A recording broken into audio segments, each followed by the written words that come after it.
स्वर्ग का हकदार कौन? मरने के बाद स्वर्ग के द्वार पर 4 व्यक्ति खड़े थे। इन 4 व्यक्तियों में पहला राजा था, दूसरा एक बिजनेसमैन था, तीसरा पंडित था और चौथा एक आम आदमी मजदूर था। किसी को भी यह पता नहीं था कि कौन स्वर्ग के अंदर प्रवेश कर पाएगा और कौन वहीं से वापस लौटा दिया जाएगा। सब स्वर्ग का दरवाजा खुलने की राह देख रहे थे और आपस में बातें कर रहे थे। जैसे कि राजा को मरने से पहले से ही आदत थी, उसने अपनी बात सबसे पहले बताई। राजा ने कहा, मैं बहुत प्रख्यात राजा हूँ, मैंने धरती पर अपना बहुत नाम कमाया है, इसलिए पूरी संभावना है कि मैं ही स्वर्ग में जाऊंगा। फिर व्यापारी ने अपनी बात सामने रखी। वह बोला, मैंने धरती पर खूब धन कमाया और उस धन से मैंने सैकड़ों लोगों की मदद की, इसलिए मैं ही स्वर्ग का हकदार हूँ।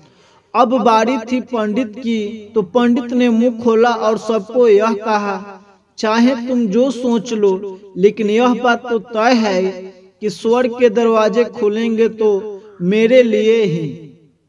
सब जानते हैं कि पंडित दिन रात भगवान को याद करते हैं, इसलिए स्वाभाविक है कि स्वर्ग में पंडित का स्वागत किया जाए। जब सबने अपना पक्ष रख दिया, तब सबकी नजर उस मजदूर पर थी जो चुपचाप अपनी नजरें नीचे झुकाए बिना कुछ बोले वहीं पर खड़ा रहा। स्वर्ग का दरवाजा खुला और वहां पर एक देवदूत आकर खड़ा हो गया। देवदूत के हाथों में एक पुस्तक थी जिसमें इन सभी के कर्मों के बारे में लिखा हुआ था। देवदूत ने सबसे पहले राजा को अपने पास बुलाया और उसको पूछा, तुम बताओ, तुमने अपने जीवन में क्या क्या अच्छे कर्म किए हैं? मैंने उन्हें इस पुस्तक में लिखकर फैसला करूंगा कि तुम्हें अंदर आने देना है या नहीं। राजा ने कहा, मेरा राज जितना बड़ा था उतना ही समृद्ध था और मेरे राज के सभी लोग खुशहाल थे, सभी बड़े आनंद से रहते थे।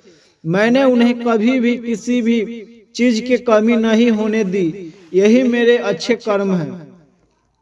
देवदूत ने अपने पुस्तक में देखा और देखने के बाद राजा से कहा, तुम सच बोलते हो, तुमने अपने राज की प्रजा को बहुत सुखी रखा था, लेकिन तुमने अपने राज्य की सीमा बढ़ाने के लिए जितने युद्ध किए थे, उन युद्ध की वजह से हजारों सैनिकों ने अपनी जान गंवा दी थी। उन हजारों सैनिकों के परिवार के दुख का कारण तुम बने थे, इसलिए तुम स्वर्ग में नहीं आ सकते। अब बारी थी व्यापारी की। व्यापारी से जब देवदूत ने पूछा कि तुम्हारे अच्छे कर्म क्या है, तब व्यापारी ने उसने कहा, मैंने सैकड़ों लोगों को खाना खिलाया है, कई आश्रम में दान किया है, कई निराश्रित लोगों के लिए घर बनाकर दिया है, यह मेरे अच्छे कर्म हैं। देवदूत ने फिर से अपने पुस्तक में ध्यान से देखा और देखने के बाद व्यापारी से कहा, तुम्हारा कहना भी ठीक है कि तुमने बहुत दान धर्म किया है, लेकिन यह दान धर्म तुमने जिन पैसों से किया है, उन पैसों को कमाने के लिए तुमने न जाने कितने झूठ बोले हैं, कितने हेरा फेरिया की है और कितने मिलावटें की है, इसलिए तुम भी स्वर्ग में नहीं आ सकते। जब पंडित से यही सवाल किया गया तो पंडित ने बड़े ही आत्मविश्वास के साथ कहा, मैंने अनगिनत लोगों को ज्ञान दिया है, हजारों यज्ञ और पूजाएं की है और दिन रात भगवान का जाप किया है, इससे अच्छे कर्म और क्या ही हो सकते हैं। देवदूत ने अपनी पुस्तक के अंदर झांक कर देखा और पंडित से कहा, आपने जितने भी लोगों को भी ज्ञान दिया है, उन बातों पर खुद कभी अमल नहीं किया, अपने यज्ञ पूजा या भगवान का नाम निस्वार्थ भाव से कभी नहीं लिया, इसलिए आपका भी स्वर्ग में आना प्रतिबंध है। मजदूर यह सब देखकर हैरान था। वह अब तक जिन्हें महान समझता आ रहा था, उनकी बकाया स्वर्ग के दरवाजे पर आकर बदल गई थी। धरती पर जिन कर्मों का अच्छा समझा जाता है, उनका यहाँ पर कोई मूल्य नहीं था। यमदूत ने जब इस मजदूर को अपने पास बुलाया और इससे पहले कि वह उसके अच्छे कर्मों के बारे में पूछता, तो मजदूर बोल पड़ा, प्रभु, मैं जानता हूँ कि मैं भी स्वर्ग में आने के लायक नहीं हूँ, लेकिन मैं फिर भी एक बार बाहर से ही स्वर्ग का झांक कर देखना चाहता हूँ।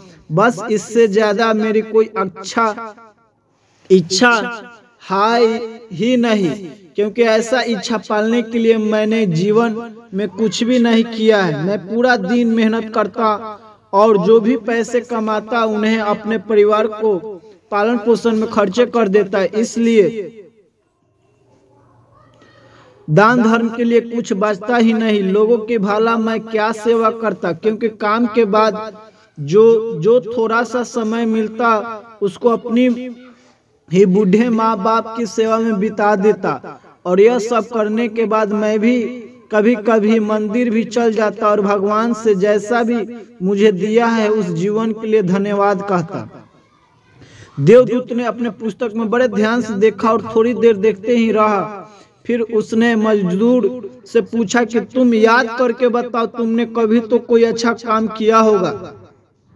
मजदूर ने थोड़ी देर सोचने के बाद बोला, हाँ, मुझे थोड़ा थोड़ा याद है। एक बार मैं बहुत भूखा था और मैं खाना ही खाने बैठा था कि एक बहुत ही कमजोर कुत्ता जो ठीक से चल भी नहीं पा रहा था, वो मेरे पास आ गया और मेरे खाने को देखने लगा। तब मैंने अपनी रोटी उसे खिला दी थी और उस दिन मैं खुद भूखा सोया था।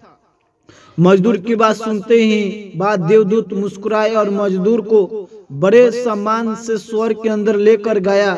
दोस्तों, अच्छे कर्म लोभ मोह माया इन सब भाव में आकर नहीं किए जाते हैं और ना ही उन्हें अच्छे कर्मों की श्रेणी में गिना जाता है। निस्वार्थ भाव से किया गया एक ही अच्छा कर्म भी आपके जीवन के सारे पाप धोने की शक्ति रखता है। इसलिए जब भी मौका मिले निस्वार्थ भाव से और अच्छे मन से अच्छे कर्म किया करें। जय हिंद, जय भारत।